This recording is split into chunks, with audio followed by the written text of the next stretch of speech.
सब कुछ इस दुनिया में एक नाटक चल रहा है। सब सुख दुख केवल कुछ ही समय के लिए आते हैं और चले जाते हैं। इसलिए इन सुख दुखों को भुलाकर हमेशा परमानंद में स्थित कैसे रहना है, यही हम आज एक प्रसिद्ध भिक्षु की कहानी के माध्यम से जानेंगे। तो चलिए कहानी की शुरुआत करते हैं। दोस्तों, वैसे तो भगवान ने हम में से हर किसी को वो सब कुछ दिया है जो हमें मिलना चाहिए था, लेकिन हम में से कुछ लोग उसकी कदर करते हैं और कुछ लोग उसकी कद्र कभी नहीं कर पाते। और कुछ तो ऐसे भी होते हैं कि उनके पास जो कुछ भी है वो उसका बखान करते थकते नहीं, यानी कि अपने मुंह से ही अपनी बढ़ाई करते कभी नहीं थकते। तो अगर आप भी उन्हीं में से एक है या फिर आपके मित्रों में से कोई एक ऐसा व्यक्ति है, तो दोस्तों आज की यह कहानी आपके लिए बहुत ही ज्यादा मजेदार होने वाली है। हालांकि थोड़ी सी लंबी जरूर होगी, लेकिन यकीनन आपको आपके सभी सवालों के जवाब जरूर मिलेंगे। बहुत समय पहले की बात है। एक राजा जिसके पास इतनी धन दौलत थी कि अगर वो हर रोज दान किया करता या फिर उसे बांटा करता तो भी उसकी दौलत कभी खत्म नहीं होती। एक बार उस राजा ने अपने जन्मदिन पर एक बहुत ही बड़ा महोत्सव रखा और सभी लोगों को उसमें आमंत्रित किया। राज्य के सभी लोग वहां पर आए हुए थे।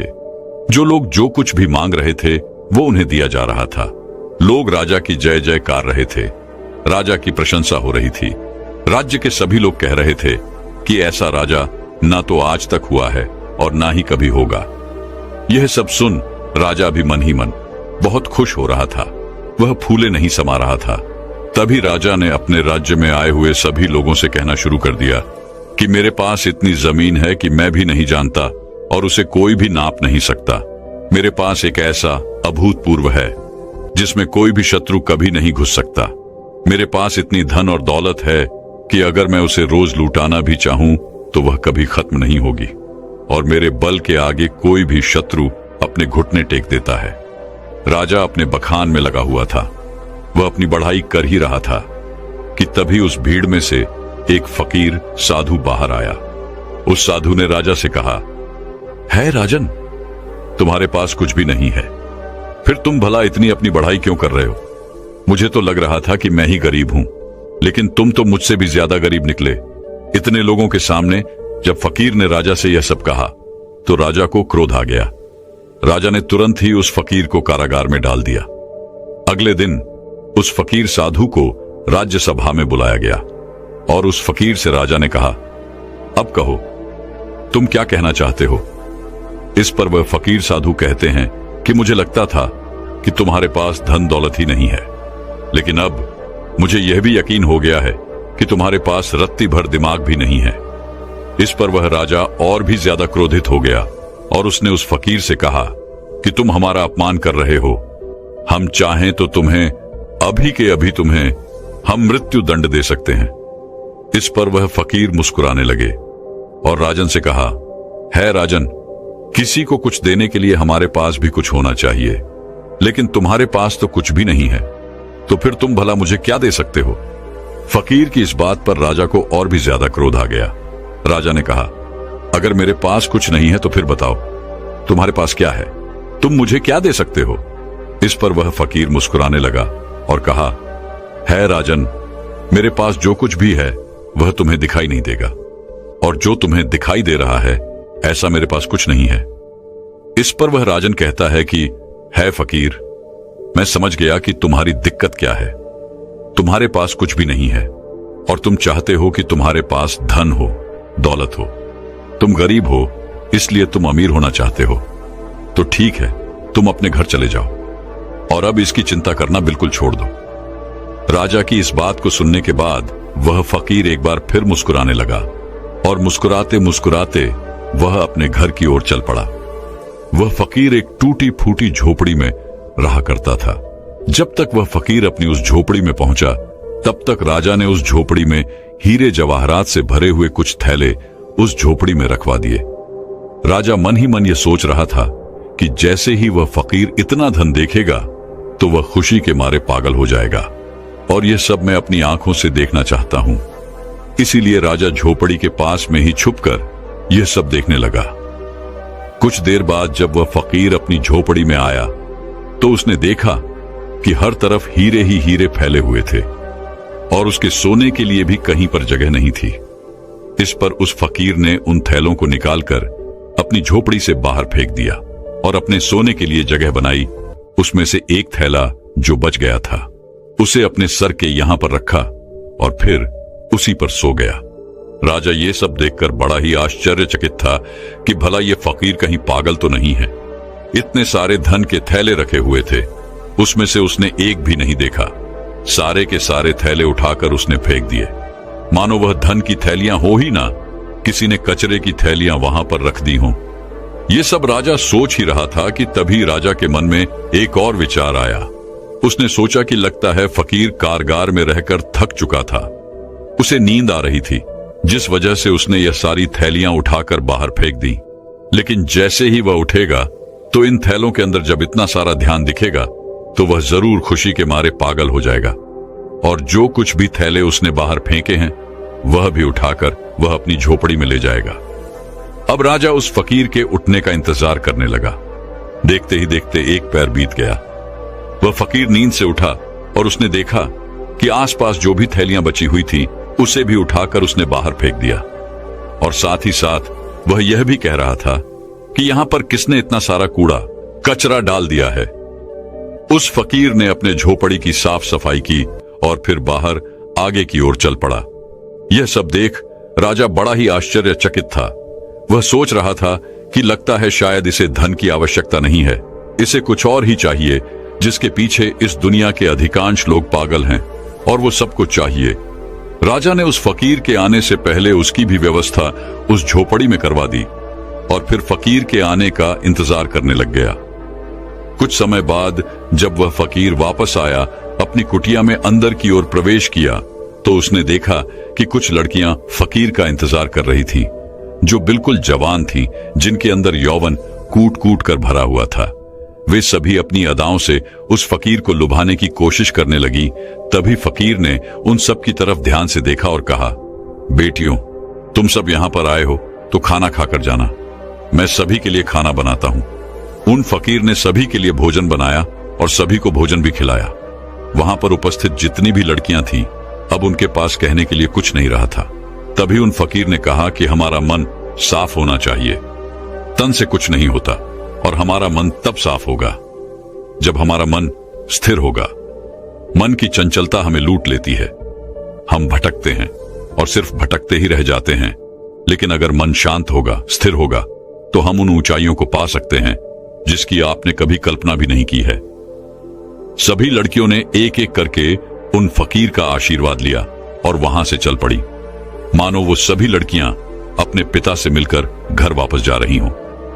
राजा ये सब देख रहा था और उसे ये सब देखकर बड़ा ही आश्चर्य हुआ। राजा एक बार फिर से सोच में पड़ गया कि आखिर इस फकीर को क्या चाहिए। इसने धन नहीं लिया, इसने उन स्त्रियों को भी खाना खिलाकर भेज दिया, तो फिर ऐसी कौन सी चीज है जो इस फकीर को खुश कर सकती है, जो इस फकीर को चाहिए। बहुत देर सोच विचार करने के बाद राजा के मन में एक और नया विचार आया और वह सोचने लगा कि एक ऐसी चीज है जिसके लिए लोग परेशान रहते हैं, जिसके लिए लोग षड्यंत्र भी रचते हैं और जिंदगी भर इसे पाने की कल्पना करते रहते हैं, लेकिन ये सबके भाग्य में नहीं होता। यह सब सोच विचार करने के बाद राजा फकीर की झोपड़ी में चला गया। फकीर ने जैसे ही राजा को देखा, उसने राजा से कहा, है राजन, आइए, आपका स्वागत है। इस पर राजा ने कहा कि मैं आज आपको एक उपहार भेंट करने आया हूं, और यह उपहार ऐसी चीज है जो सबके भाग्य में नहीं होती, ये कुछ ही लोगों को मिल पाता है। इसके लिए लोग लड़ते भी हैं, मरते भी हैं और षड्यंत्र भी करते हैं, और फिर भी यह उनके नसीब में नहीं होता। राजा ने अपना मुकुट निकाला और उस फकीर के सर पर रख दिया और कहा कि आज से आप इस राज्य के राजा हैं। इस पर वह फकीर मुस्कुराने लगा और कहा, है राजन, आप खुद इतने कंगाल हैं कि आपके पास ले दे करके बस यही तो एक चीज बची हुई है। अगर आप वो भी मुझे दे देंगे तो भला आपके पास क्या बचेगा। इस पर वह राजा और भी क्रोधित हो उठा, उसके अहंकार को ठेस लग गई। राजा ने क्रोधित होकर कहा, तुम एकदम मूर्ख हो, तुम्हारे पास खुद तो कुछ है नहीं और मैं तुम्हें देने की कोशिश कर रहा हूं तो वो भी तुम नहीं ले रहे हो और मुझे कंगाल बता रहे हो। मैंने तुम्हें सुख देने की इतनी सारी कोशिशें की, लेकिन सारी की सारी नाकाम रही। अब मुझे समझ में आ गया है कि तुम इसी कंगाली में जीना चाहते हो, तुम्हें यही कंगाली पसंद है। राजा के मुख से यह शब्द सुनते ही वह फकीर जोर से हंस पड़ा और कहा, जिसे तुम परम सुख बता रहे हो वो परम सुख नहीं बल्कि परम दुख है। तुम बता रहे हो कि तुम्हारे पास इतनी जमीन है कि कोई नाप नहीं सकता, इतना पैसा है कि अगर तुम बांटते रहो तो भी ये कभी खत्म नहीं होने वाला, और तुम ये भी कहते हो कि तुम्हारे बल के आगे शत्रु अपनी हार मान लेते हैं, अपने घुटने एक देते हैं। लेकिन राजन, तुम यह भूल चुके हो कि यह कभी किसी का नहीं हुआ, यह तुम्हारा भी नहीं होगा। आज तुम्हारे पास है तो ये कल किसी और का होगा और उसके बाद किसी और का। यही प्रक्रिया निरंतर चलती रहेगी। इसीलिए मैं तुम्हें कंगाल बता रहा हूं। इस पर वह राजा फकीर से कहता है, फिर तुम क्या चाहते हो? मैं तुम्हारी तरह बन जाऊं, तुम्हारी तरह यह गंदे कपड़े पहनूं, तुम्हारी तरह कटोरा लेकर दर दर भटकता रहूं, भीख मांगता रहूं? क्या तुम्हें यही चाहिए? क्या तुम इसी को अमीरी कहते हो? अब की बार फकीर ने राजा से कहा, है राजन, धन दौलत, राजपाट और व्यापार यह हम सभी करते हैं और हम सभी को करना भी चाहिए, पर यह याद रखना चाहिए कि यह हमारे लिए है, हम इनके लिए नहीं। जिस दिन हम इनके लिए हो जाएंगे उस दिन हमारे जीवन में कोई भी मकसद नहीं बचेगा। हम केवल धन कमाना चाहेंगे, अधिक से अधिक धन, लोगों को मारकर, लोगों को गिराकर अपनी सत्ता बढ़ाना, लोगों की जिंदगियों से खेलना, बस यही सब मकसद रह जाता है। और जब ऐसा होता है तो सब कुछ गड़बड़ हो जाता है, कुछ भी सही नहीं रहता, क्योंकि जो कुछ भी तुम बटोर रहे हो ये तुम भूल चुके हो कि एक दिन ऐसा आएगा जब ये सब कुछ तुम्हें छोड़ना होगा और यह सब कुछ यही रह जाएगा। और उस दिन तुम्हें यह एहसास भी होगा कि जो कुछ भी तुमने कमाया था वो तुम्हारे किसी काम का नहीं, और फिर तुम अपने आप को गरीब ही महसूस करोगे। इस दुनिया में हर एक चीज हम मनुष्यों के उपयोग के लिए बनाई गई थी, लेकिन जैसे जैसे हम उन चीजों का उपयोग करने लग जाते हैं हमारे मन में एक भ्रम सा पैदा हो जाता है कि ये सारी चीजें हमारी हैं, और हम इसके मालिक बनने की कोशिश करने लग जाते हैं, और हमें ऐसा लगने लगता है कि हमारे पास ही सब कुछ है, और हम अपने बड़े बड़े बखान भी करते हैं। और ऐसे भ्रम पालना अच्छी बात नहीं, जैसे कि तुम्हें हो गया है राजन। फकीर की इन बातों को सुनने के बाद राजा उन फकीर से कहता है कि ऐसी बातें तो कोई दरिद्र फकीर ही कह सकता है, क्योंकि उसके पास तो कुछ भी नहीं है। वो गरीब है और गरीबी में ही जिएगा और गरीबी में ही अपनी अंतिम सांसें लेगा। राजा की इस बात को सुनते ही वह फकीर एक बार फिर से जोर से हंस पड़ा और कहा, है राजन, तुम्हारे पिताजी इस समय मृत्युशैया पर लेटे हुए हैं, जाओ और उनसे पूछो कि उन्होंने अब तक क्या कमाया है। उस फकीर की बात को सुनने के बाद वो राजा तुरंत ही अपने महल लौट गया और अपने पिता के पास गया। वहां उसने देखा कि उनके पिता की तबीयत काफी ज्यादा खराब हो चुकी थी। राजा ने अपने पिता से पूछा, पिताश्री, मैं आपसे यह जानना चाहता हूं कि आपने आज तक क्या कमाया है, आपने आज तक क्या क्या इकट्ठा किया है। इतना बड़ा राज्य है, इतनी धन, इतनी दौलत है, इतना यश है, और मेरे जैसा एक पुत्र भी है। क्या आपने यह सब कमाया है? अपने बेटे की बात को सुनने के बाद राजा के पिता ने कहा, बेटा, जब तक मेरे हाथ पैर सही सलामत थे, काम कर रहे थे, तब तक मुझे भी ऐसा ही लगता था। लेकिन आज जब मैं इस हालत में हूं और मुझे यह भी पता है कि बहुत ही जल्द मैं मृत्यु को प्राप्त हो जाऊंगा, तब मुझे ऐसा लग रहा है कि जैसे आज तक मैंने कुछ भी नहीं किया। मैं अपने आप को बिल्कुल खाली महसूस कर रहा हूं। जो कुछ भी मेरे पास है उसमें लालच है, षड्यंत्र है, क्रूरता, बेईमानी, धोखेबाजी। वास्तविकता में यही सब लिप्त मैंने कमाया है। यही है जो कुछ मैंने अपने पूरे जीवन में कमाया है और इसी को इकट्ठा किया है। इसके अलावा और मेरे पास कुछ भी नहीं है, और ना ही इसके अलावा मेरे साथ कुछ और जाने वाला है। आज मुझे खुद पर हंसी आ रही है। इस महल में मेरे साथ कितने ही ऐसे लोग थे जिन्हें मैं अपना कहता था, जिनसे मेरा लगाव था, लेकिन आज वह मेरे साथ नहीं है। यहां तक कि तुम भी मेरे साथ नहीं हो। इतना बड़ा मूर्ख और कौन हो सकता है? पिता के मुख से यह सारी बातें सुनकर राजा के मन को बड़ी ही ठेस लगी। उसे बड़ी तकलीफ हुई। वह तुरंत ही उन फकीर के पास वापस लौटा और उन फकीर से कहने लगा कि जो तुम कहते थे वो बिल्कुल सही है। तुम कह रहे थे कि मैं कंगाल हूं, मैं गरीब हूं और मेरे पास देने के लिए कुछ भी नहीं है। तुम बिल्कुल सही कह रहे हो, लेकिन मैं अमीर बनना चाहता हूं और मैं अपनी अमीरी लोगों में बांटना चाहता हूं। तो यह मैं कैसे कर सकता हूं ताकि मैं अपने अंतिम समय पर यह ना कह पाऊं कि मेरे पास कुछ भी नहीं है। राजा की इन बातों को सुनने के बाद फकीर ने राजा से कहा कि तुम्हारे पास जो कुछ भी है, धन, दौलत, वैभव, इन सभी को सही ढंग से उपयोग करो और तुम अमीर हो जाओगे। अगर तुम सही उद्देश्य के साथ अपने कार्य को करते रहोगे तो उसका फल भी तुम्हें अच्छा ही मिलेगा। इस पर वह राजन फकीर से कहता है कि आखिर इसमें सही क्या है, यह आप ही मुझे बताइए।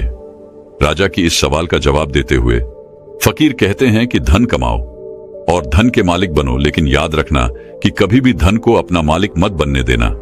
तुम राजा हो तो राजा के अपने कार्य को भी पूरा करो, प्रजा का ख्याल रखो, लेकिन प्रजा को लूट कर अपना धन, अपना वैभव मत बढ़ाओ। अपनी प्रशंसा खुद मत करो, ऐसे कार्य करो जिससे लोग तुम्हारी प्रशंसा करें, और जिस दिन लोग तुम्हारी प्रशंसा करना शुरू कर देंगे उस दिन समझ जाना कि तुमने अपने जीवन में कुछ अच्छा कमाया है जो तुम्हारे साथ जा सकता है। इस संसार में सभी भौतिक चीजों से अपने आप को जोड़ना छोड़ दो, क्योंकि ये सारी चीजें नश्वर हैं और यहीं पर रह जाएंगी, जैसे कि तुम भी नश्वर ही हो। तुम आए तो अकेले ही थे, लेकिन तुम अपने साथ अपने कर्म लेकर जाओगे।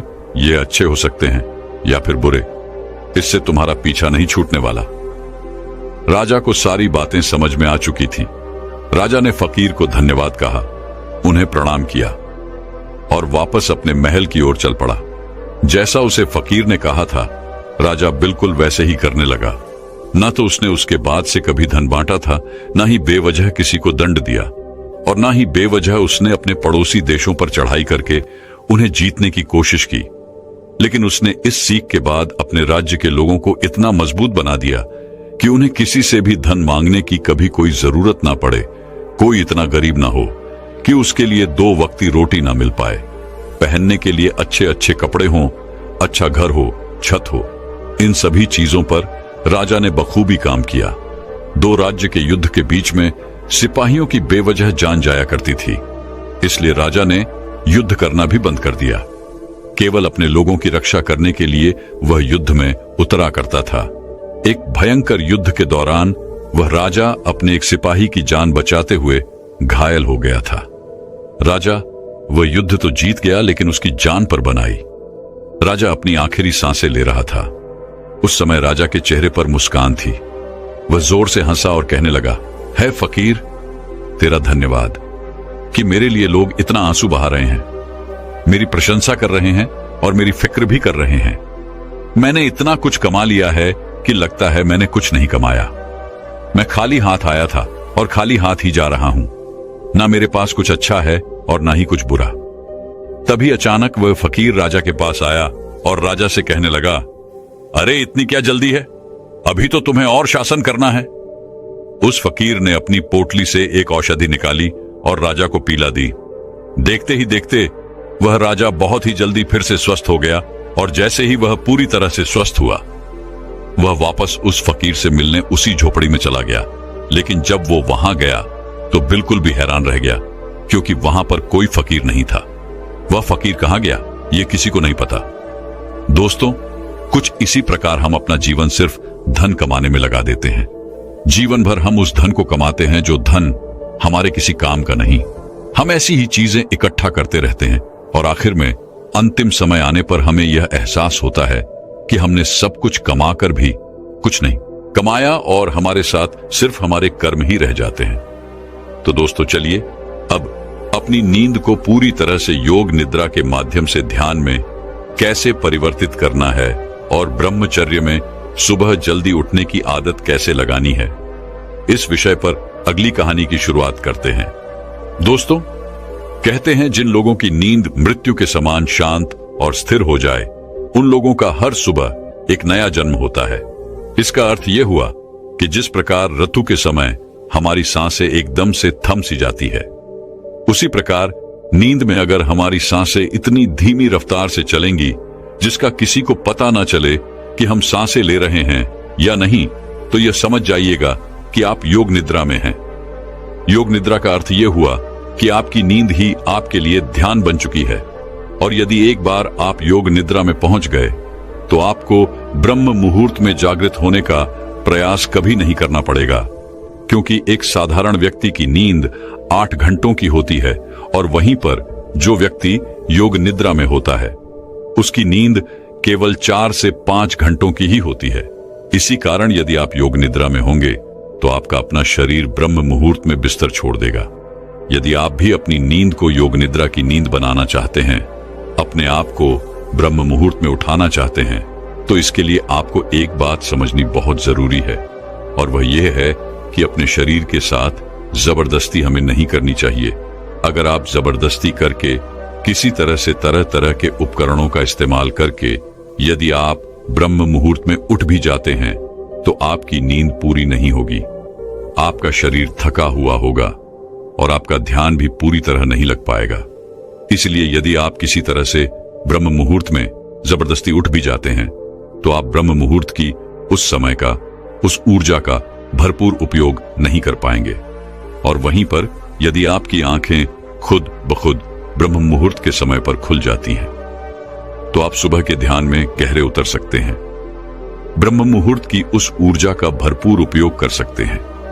लेकिन वहीं पर यदि हम जबरदस्ती करके किसी तरह से ब्रह्म मुहूर्त में उठ भी जाते हैं तो इसका अर्थ यह है कि हमने अपने शरीर को तनाव दिया है, जबरदस्ती हमने उसे उठाया है, जिस कारण हमारा पूरा दिन तनाव में ही बीतेगा। हम दिन भर थका हुआ महसूस करेंगे, हारा हुआ महसूस करेंगे और हमारा मन भी किसी कार्य में नहीं लग पाएगा। यदि आप वास्तव में ब्रह्म मुहूर्त में उठना चाहते हैं तो इसकी तैयारी आपको पिछली रात को ही करनी होगी। जैसे कि मान लीजिए आप रोज रात को 8 बजे तक खाना खा लेते हैं तो उसके बाद 9 बजे तक आप सोने की तैयारी कर लीजिए। आपको यह समय निश्चित रखना होगा। नियमित तौर पर आपको हर रोज 9 बजे ही सोना होगा। 9 बजे आपको अपने बिस्तर पर पहुंच जाना है, शांत होकर स्थिर होकर सो जाना है। और एक बात और याद है, जब आप इस अवस्था में होंगे तब आपके मन में किसी प्रकार के कोई विचार नहीं होने चाहिए, जैसे कि आज मैंने यह काम नहीं किया, आज मैंने वह काम नहीं किया। यदि मैंने इस कार्य को आज कर लिया होता तो कल मेरे ऊपर इतना दबाव ना होता। आपके दिन भर के सारे काम दिन भर में छूट जाने चाहिए। यदि आप व्यापार करते हैं तो आपके व्यापार के सारे काम वहीं रह जाने चाहिए।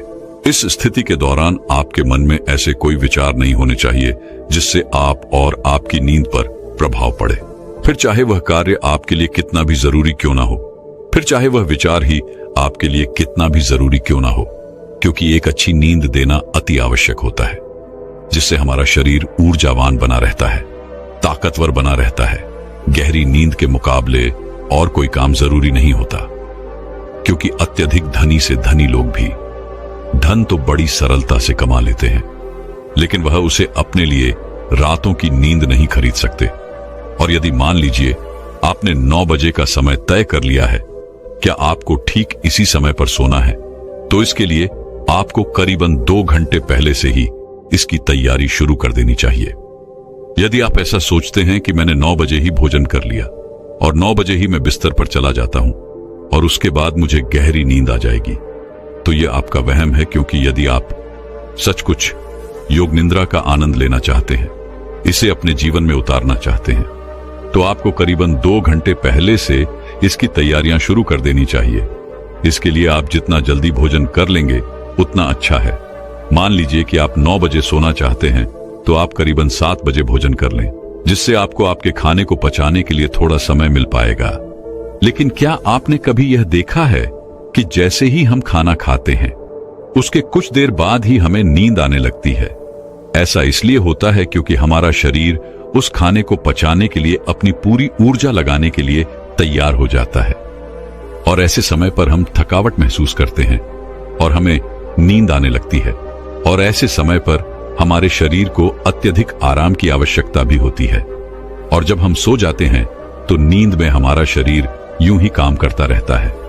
वह उस खाने को पचाने में जुटा रहता है जो हम सोने से पहले खाकर सोए होते हैं। इसीलिए आप रात्रि का भोजन जितनी जल्दी कर लेंगे उतनी ही जल्दी आपका भोजन पच जाएगा और आप एक गहरी नींद ले सकेंगे। आयुर्वेद के हिसाब से हमें रात्रि का भोजन सूरज के ढल जाने के पहले करना चाहिए, और आयुर्वेद में यह भी कहा गया है कि रात्रि का भोजन जितना हल्का होगा उतना ही हमारा शरीर ऊर्जावान होगा, उतनी ही जल्दी हमारा शरीर उसे पचाने में सक्षम होगा। इसलिए हमेशा कोशिश करें कि रात्रि में हमेशा हल्का भोजन करें। लेकिन आजकल हम में से अधिकांश लोग तरह तरह के तरल पदार्थों का इस्तेमाल करते हैं, तरह तरह के तेलों का इस्तेमाल करते हैं ताकि वो अपने खाने को और भी ज्यादा स्वादिष्ट बना सकें। लेकिन इससे हमारे खाने को पकाने में और भी ज्यादा समय लगता है, और जिस भोजन को पकाने में जितना ज्यादा समय लगता है वह भोजन उतना ही ज्यादा पचने में भी समय लेता है।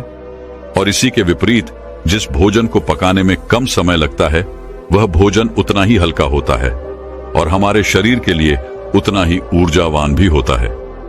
हमारा शरीर इस भोजन को बड़ी आसानी से पचा लेता है और हमारे शरीर को भरपूर ऊर्जा जल्द से जल्द प्रदान कर पाता है।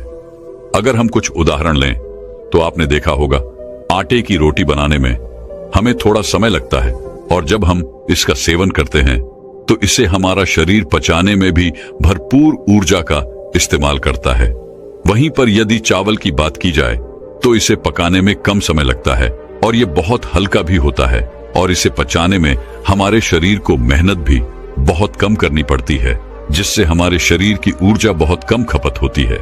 इसी प्रकार खिचड़ी, चावल, उबली हुई सब्जियां, ये सब हल्के खाने में आते हैं, और वहीं पर रोटी, घी, तेल इत्यादि ये सारे भारी खाने में आते हैं, जिन्हें पचाने में हमारे शरीर को अत्यधिक ऊर्जा लगानी पड़ती है और हमारे शरीर को इसे पचाने में अत्यधिक समय भी लग जाता है। और आप लोगों ने यह भी देखा होगा कि जब हम में से अधिकांश लोग भारी भोजन करते हैं तो उन्हें नींद बहुत देर तक आती है, अर्थात वो बहुत देर तक सोते रह जाते हैं, क्योंकि इसे पचाने में अत्यधिक समय लगता है, अत्यधिक ऊर्जा नष्ट होती है। इस कारण हमारा शरीर थक जाता है और उसे आराम की भी अत्यधिक आवश्यकता होती है, और इसी कारणवश हमारे शरीर में तरह तरह की बीमारियां भी उत्पन्न होने लगती है। लेकिन आजकल हम लोगों को यही नहीं पता होता कि हमें किस तरह का भोजन करना चाहिए। आप में से अधिकांश लोग रोज सुबह सुबह या शाम के वक्त व्यायाम करने जाते होंगे, अच्छा शरीर बनाने के लिए, अच्छा और सुडौल दिखने के लिए, जिससे आपका शरीर बलवान हो, ऊर्जावान दिखे। लेकिन इसके लिए आप भारी भोजन भी करते हैं। इससे आपका शरीर ऊर्जावान और सुडौल तो दिखता है, लेकिन शरीर की वह प्राकृतिक ऊर्जा, वह प्राकृतिक स्फूर्ति और प्राकृतिक ताजगी हमेशा के लिए नष्ट हो जाती है। इसलिए कहा जाता है कि शरीर का बलवान होने से ज्यादा मजेदार है मन का आनंदित होना। यह बात बिल्कुल सच है कि हर एक मनुष्य को व्यायाम करना चाहिए, जिससे उसका शरीर स्वस्थ और सुडौल बना रहता है, रोग मुक्त रहता है। लेकिन हमें उतना ही व्यायाम करना चाहिए जिससे कि हमारा शरीर थके ना, और हमारे शरीर को कम से कम आहार की जरूरत पड़े, जिससे हमारा शरीर प्राकृतिक तौर पर ऊर्जावान बना रहता है। आपने खुद इस चीज का अनुभव किया होगा जब आप में से अधिकांश लोग व्यायाम करते होंगे, और जब आप किसी दिन जरूरत से ज्यादा या फिर यूं कहें कि कुछ कठिन व्यायाम कर लेते हैं तो आपका शरीर अत्यधिक थक जाता है और आपकी नींद की अवधि भी बढ़ जाती है। इसी कारणवश हमारे शरीर को ज्यादा आराम की जरूरत पड़ जाती है और हम इस पर ध्यान नहीं दे पाते। इसीलिए जब अगले दिन हम उठते हैं तो हमारा शरीर थका हुआ महसूस होता है, हमारे शरीर के अंदर हमें ऊर्जा कम महसूस होती है। लेकिन जो व्यक्ति समझदार हैं वो लोग यह जानते हैं कि हम चाहे शरीर के लिए कितना भी व्यायाम क्यों ना कर ले, इसे चाहे कितना भी बलवान क्यों ना बना ले, लेकिन एक ना एक दिन तो इसे मिट्टी में मिलना ही है। और यही बात यदि हम अपने मन को समझाने में सफल हो जाते हैं तो इससे बड़ी जीत हमारे लिए और कुछ नहीं हो सकती, क्योंकि मन को समझाने से बड़ा काम इस दुनिया में कुछ हो ही नहीं सकता। जो व्यक्ति अपने मन पर काबू पा लेते हैं उसे समझाने में कामयाब हो जाते हैं। समझ लीजिए कि उन्होंने अपने जीवन पर विजय प्राप्त कर ली, उन्होंने अपने आप पर विजय प्राप्त कर ली, क्योंकि हमारा मन ही हमें भटकाता है, हमारा मन ही हमें लुभाता रहता है, हमारा मन ही दूसरों को प्रभावित करने में लगा रहता है। जैसे कि हम में से अधिकांश लोग व्यायाम इसलिए करते हैं ताकि उनका शरीर सुडौल और बलवान दिखे और वह लोगों को प्रभावित कर सके। जैसा कि आजकल हम सभी तरह तरह के विज्ञापनों में देखते रहते हैं, उसे देखकर हमारा मन भी उसी तरह काम करने लग जाता है। क्योंकि हमने हमेशा से तरह तरह के कलाकारों को देखा है जो अपने शरीर को सुडौल और आकर्षक बना लेते हैं। हमारा मन भी उसी पर काम करता है। हमारे मन को भी वही चाहिए। हमारे मन को भी लोगों को प्रभावित करना है, जिस कारण हम भी उसी राह पर चल पड़ते हैं। लेकिन हम कभी ये नहीं सोचते कि अगर हमारा समाज साधु संतों, ऋषि मुनियों की तरह मन को आकर्षण बनाने में ध्यान देते तो शायद हम व्यायाम से कहीं ज्यादा ध्यान को देते, उसे महत्वपूर्ण समझते। खैर, हम अपने विषय की तरफ आगे बढ़ते हैं। रात्रि को करीबन 7 बजे के आसपास आपको भोजन कर लेना है और यह भोजन हल्का होना चाहिए। उसके बाद आपको अपने शरीर को शांत और स्थिर बनाने की कोशिश करनी है, क्योंकि इस दौरान आपके पास कोई और काम नहीं होना चाहिए। 7 बजे के पहले पहले आपको आपके सारे काम निपटा लेने हैं, फिर चाहे वह दफ्तर क्यों या व्यापार के या फिर मन में कोई उथल पुथल, इन चीजों को पूरी तरह से बंद कर देना है। और 7 से 9 बजे के बीच का यह जो वक्त है, इसका हमें भरपूर उपयोग करना है अपने मन को शांत करने के लिए, स्थिर करने के लिए, विचार मुक्त बनाने के लिए। और इसके लिए चाहें तो आप रात्रि के बाद स्नान भी कर सकते हैं, और स्नान करने के लिए आप चाहे तो हल्के गुनगुने पानी का भी इस्तेमाल कर सकते हैं। और स्नान करते वक्त आपके मन में तरह तरह के विचार उत्पन्न होंगे, और इस समय पर आपको केवल इन्हीं विचारों पर ध्यान देना है, जैसे कि आज जो भी थकान हुई है, मेरा शरीर जितना भी थका हुआ है, जो भी मैंने आज काम किया है, जो भी मैंने किसी से ईर्ष्या की है, नफरत की है, घृणा की है, वह सारी चिंताएं, वह सारी परेशानियां इस पानी के साथ धूल रही है, और मेरा मन एकदम खाली, शांत और निर्मल हो रहा है। यदि आप ऐसा भाव स्नान करते वक्त मन में रखते हैं तो आपका मन शांत होने लगेगा और आप अपने आप को स्थिर करने में भी धीरे धीरे कामयाब हो ही जाएंगे। जब आप रोज रोज एक ही अभ्यास लगातार करते रहेंगे तो इसका परिणाम भी आपको उतना ही जल्दी मिलेगा। और स्नान करने के बाद कोशिश कीजिए कि आपका ध्यान किसी और पर ना जाए। एकदम शांत रहिए। जो भी आपने आज किया है, जो भी वस्तुएं आपने देखी हैं, सोची हैं, सुनी हैं, उन्हें वहीं पर छोड़ दीजिए, क्योंकि वह सारी चीजें आपको अगले दिन फिर वहीं पर मिल जाएंगी। और उसके बाद अपने कक्ष की ओर आगे बढ़े। अपने कक्ष में जो भी सुगंध आपको पसंद हो उसका इस्तेमाल करें। हो सकता है या कोई धूप बत्ती हो या फिर कोई परफ्यूम, आप इसका इस्तेमाल कर सकते हैं। उसके बाद अपने कमरे की रोशनी को धीमा कर दीजिए और मन को शांत करने के लिए, स्थिर करने के लिए कोई शांत संगीत लगाकर उसे ध्यानपूर्वक सुन सकते हैं। और उसके बाद आप बिस्तर पर लेट जाइए और किसी प्रकार के उपकरणों का इस्तेमाल ना करें। बस सोते वक्त अपने मन में अपने आप से कहिए कि मुझे ब्रह्म मुहूर्त में उठना है, और इसे आपको बड़े ही ध्यानपूर्वक कहना है।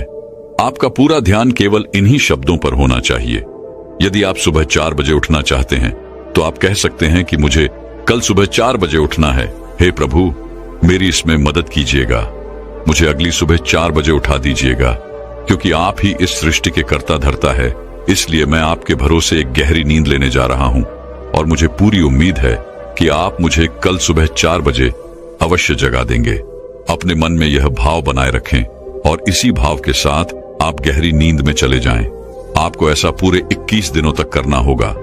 उसके बाद आप खुद ही एहसास कर पाएंगे कि जब आप नींद में थे तब भी आपको आपके आसपास क्या हो रहा है। इन सब का ज्ञान था। आप नींद में भी जगे हुए थे, और अब आपका जागरण पूर्ण हुआ, और अब आप योग निद्रा में प्रविष्ट हो चुके हैं। आप यह भी एहसास कर पाएंगे कि जिस नींद को पूरा होने में 8 से 10 घंटे लगा करते थे, और उसके बाद भी जब हम अगली सुबह उठते हैं तो हमारा शरीर थका हुआ और बीमार सा महसूस होता था, अब वही नींद केवल 4 से 5 घंटों के अंदर पूर्ण हो जा रही है। और आपके शरीर में भी एक अलग ऊर्जा है, अलग शक्ति है। आपका मन भी स्फूर्ति से भरा हुआ है, और आपका मन भी सभी कार्यों में बड़ी सरलता से और सहजता से लगने लगा है। और ऐसा इसलिए हो पाता है क्योंकि यह नींद आपकी वास्तविक नींद है। पहली जो नींद आप सो रहे थे, उसमें आपके मन में तरह तरह के विचार रहते थे, तरह तरह के आपको सपने दिखाई पड़ते थे। आपका मन, आपका मस्तिष्क पूरी रात्रि भर काम करता रहता था। आपका शरीर आपके भोजन को पचाने के लिए कार्य करता रहता था, जिससे आपकी ऊर्जा नष्ट होती रहती थी। इसी कारणवश जब आप उस नींद से उठते थे तब भी आपका शरीर उसी प्रकार थका हुआ, हारा हुआ और कमजोर दिखाई पड़ता था। लेकिन जब आप इस प्रक्रिया का इस्तेमाल करेंगे तो उसके बाद ना तो आपके मन में कोई विचार होंगे, ना ही आपका शरीर थका हुआ होगा और ना ही आपके शरीर को किसी प्रकार के किसी क्रिया को करने की कोई आवश्यकता पड़ेगी। आपका मन, आपका दिमाग पूरी तरह से शांत होगा और जब आप अगली सुबह उठेंगे तो आपका शरीर पूरी तरह से ऊर्जावान बना रहेगा। आप किसी भी कार्य को पूरे मन और लगन के साथ पूरा करेंगे। ना ही आपको आलस्य आएगा और ना ही आप थकेंगे और ना ही आपको पूरे दिन पर किसी प्रकार का कोई तनाव महसूस होगा। आपका पूरा दिन तरोताजी से भरा हुआ रहेगा। आपके लिए एक नए दिन की शुरुआत होगी। आप हर काम में आनंद लेंगे। योग निद्रा में पहुंचने के बाद आपका ध्यान करना भी अत्यधिक सरल हो जाता है। आप बहुत जल्दी ही गहरे ध्यान में उतर जाते हैं। रात को योग निद्रा लेने के बाद ब्रह्म मुहूर्त में किया गया ध्यान सबसे लाभकारी होता है। इसलिए जब भी आप योग निद्रा से उठें तो कोशिश कीजिएगा कि कम से कम 1 घंटा आप ध्यान के लिए अवश्य निकालें। ध्यान ही वह मार्ग है जिससे आप उस असीम शक्ति को समझ पाएंगे, उसे पहचान पाएंगे, उस विराट रूप को देख पाएंगे। आप उसे देख पाएंगे जो इस कण कण में बसा हुआ है। आप वह सब कुछ देख पाएंगे, समझ पाएंगे जो आज तक इन शास्त्रों में लिखा गया है।